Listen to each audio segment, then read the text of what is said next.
Le rôle des médias dans la vie démocratique. Satisfaire le droit à l'information.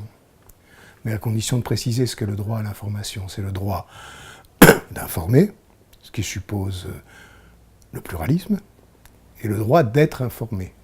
Et le droit d'informer ne doit pas être limité aux professionnels de la profession. Ça doit être un droit qui est un droit socialement partagé le plus largement possible. Il existe les outils pour cela, mais il n'y a pas toujours les moyens. Ça suppose, ce droit à l'information, qu'il n'y ait aucune zone de non-droit à l'information. Or, il existe, même dans un pays réputé démocratique comme la France, des zones de non-droit à l'information qui sont tout à fait considérables. Je n'en citerai qu'un parce qu'il est très important. C'est le non-droit à l'information sur ce qui se passe dans les entreprises. Puisque c'est laissé à la discrétion des patrons qui accordent ou qui n'accordent pas aux journalistes le droit d'enquêter sur les lieux de travail. Or, quand les gens ont un travail, ce qui n'est pas toujours le cas, comme vous savez, ils passent quand même dans l'entreprise une partie non négligeable de leur existence. Est-ce que je voulais savoir de ce que sont les conditions sociales d'existence de la majorité de la population si vous n'avez pas le droit d'informer sans restriction sur les lieux de travail? Voilà déjà une première chose. Une deuxième chose, c'est la suivante. C'est que l'information doit être pluraliste. Il faut s'entendre sur ce que ça veut dire. Ça veut dire diversité de l'information et pluralité des opinions. Or, le compte n'y est pas. Il y a une tendance à l'homogénéisation de l'information sous toute une série d'effets qu'on peut discuter après. Et puis, la pluralité des opinions, même dans un pays comme la France, qui n'est pas la dictature de la Corée du Nord. Voilà. Une fois qu'on a expédié la question, on peut commencer à discuter. La pluralité des opinions n'est pas là. Et là encore, il faudrait distinguer.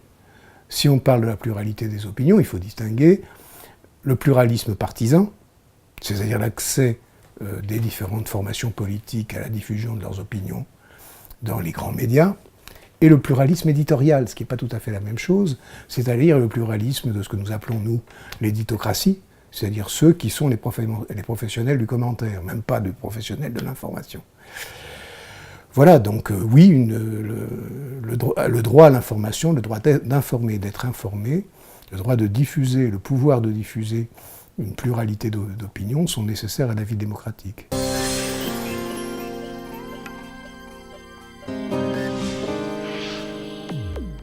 Il existe en France une concentration des médias absolument extraordinaire, qui sont des médias financiarisés, privés, financiarisés, et dont la mesure, c'est l'audience, et l'audience commerciale.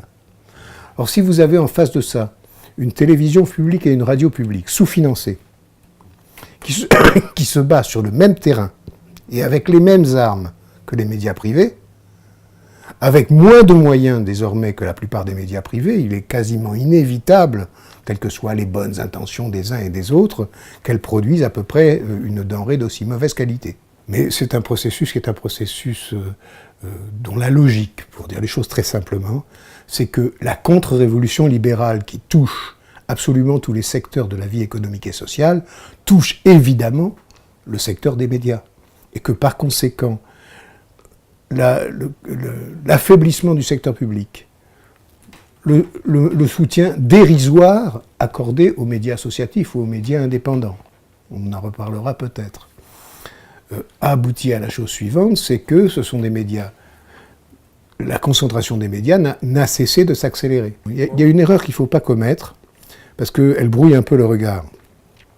C'est de penser que la concentration est par elle-même l'ennemi du pluralisme. Non. La concentration est l'ennemi du pluralisme quand c'est une concentration privée. C'est très important de dire ça.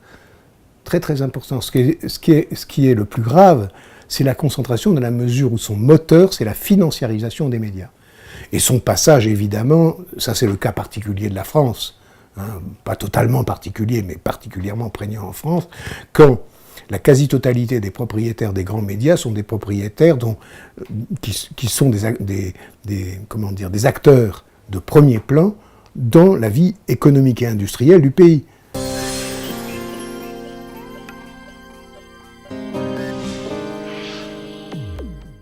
Un service public de l'information et de la culture ne peut pas exister s'il n'existe pas des organismes de régulation appropriée. Nous avons en France un organisme qui est une véritable caricature, le CSA, le Conseil supérieur de l'audiovisuel, qui est un conseil fantoche et croupion.